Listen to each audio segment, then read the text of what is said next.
I'm not going to waste much of your time. Next up is local legend Bart Bryant. Yeah!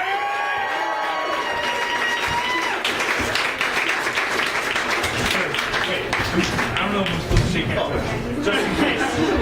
I didn't shake Travis's hand because he stepped in something. Thanks for the hype, Q. It's like my 7th time doing it ever. So I'm still working on the whole confidence thing, being up here and stuff. So, in case you didn't notice, I wore my funny shirt. So if you guys think I suck, you're like, yeah, at least the shirt was pretty cool. I don't know if you guys can't see it in the back. It's John Travolta and Samuel Jackson from Pulp Fiction holding bananas instead of guns. It's kind of like if George Lucas and Steven Spielberg redid Pulp Fiction. I'm glad somebody caught that joke because like E.T. instead of the cops holding shotguns, they're holding walkie-talkies. They just tone down the violence a little bit. But anyways, so the other day I'm driving along and I'm at a stoplight and I see this girl on the sidewalk talking to herself, and kind of thought it was funny. It's like, check out this chick talking to herself. And I found it like ironically hypocritical that I said that out loud to myself. Then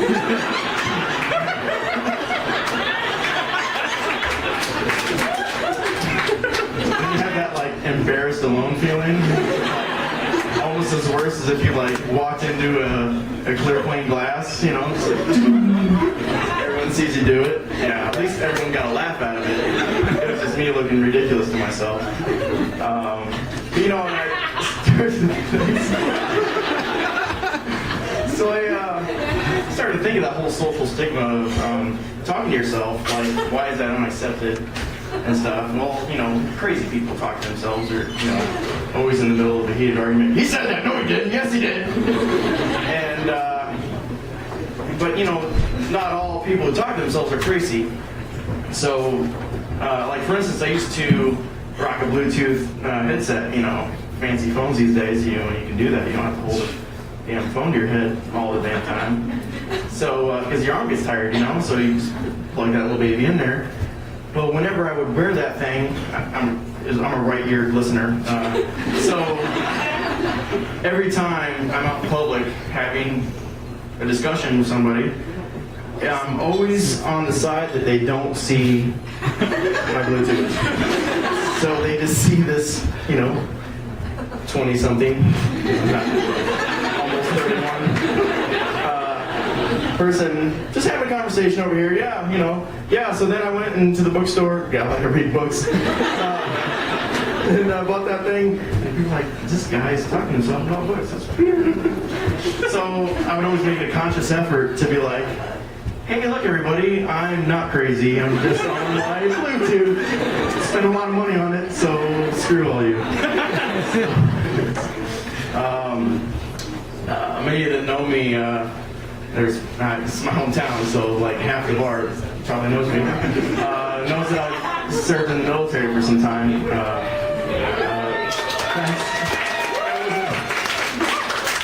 That wasn't a veteran plug, I'm sorry.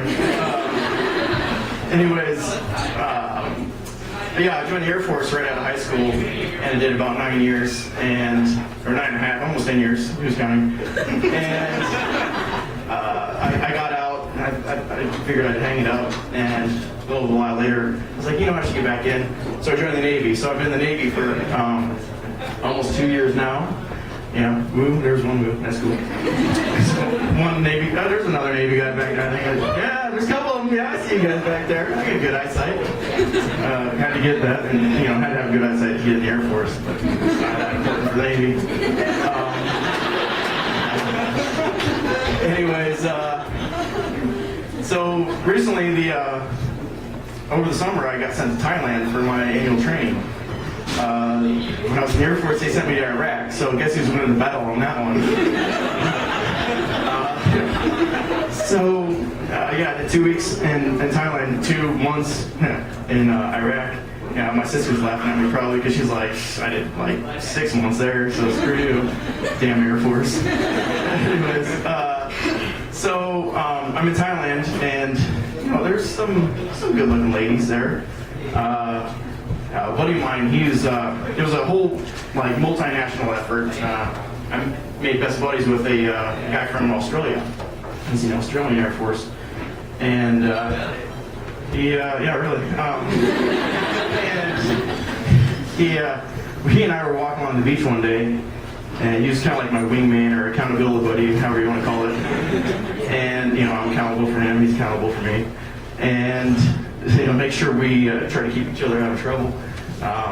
I let him down the time we went to the strip club, but that's a whole other story. Another story where my mom's not here in the audience.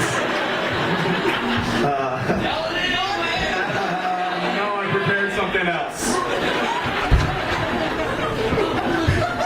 I'm way too late to say that. I'll go get some towels. Man, I need the sip anyway.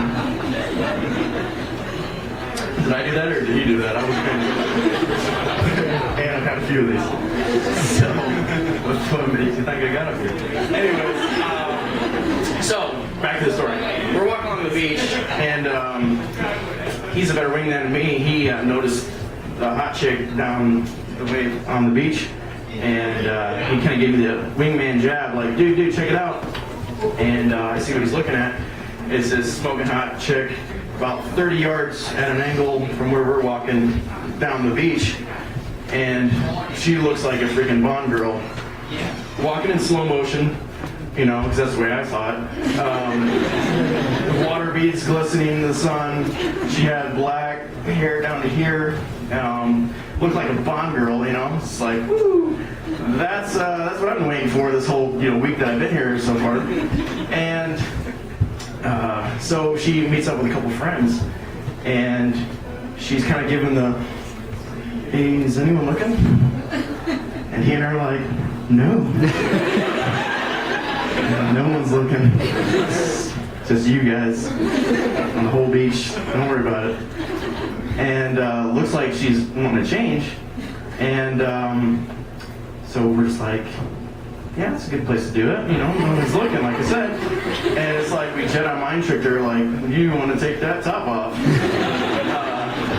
And yeah, like we're Jedi masters, she takes the top off. And, she was a very slender girl, and she had nice mass to slender ratio. I'm trying to word this as good as I can. And perfect nipple to mass ratio,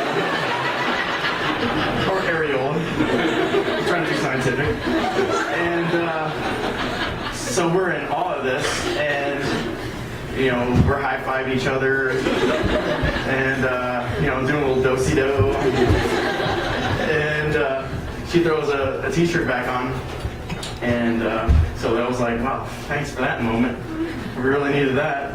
And so we continued down the sidewalk. Well, what we didn't realize was she was making her way to the same sidewalk.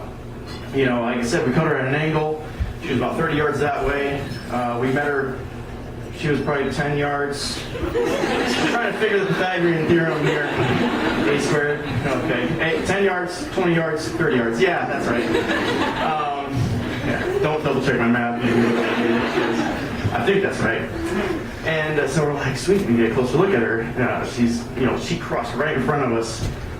And I'm like, sweet. And that's when we noticed her chiseled jawline. And Adam's apples.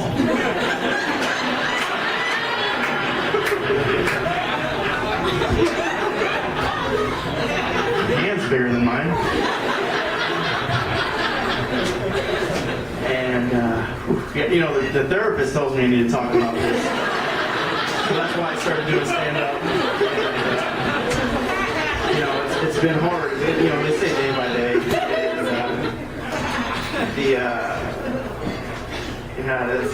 I've had a hard time trusting women nowadays. Because sometimes they turn out to be men. And I got a real problem with that. So, anyways, that's all the time.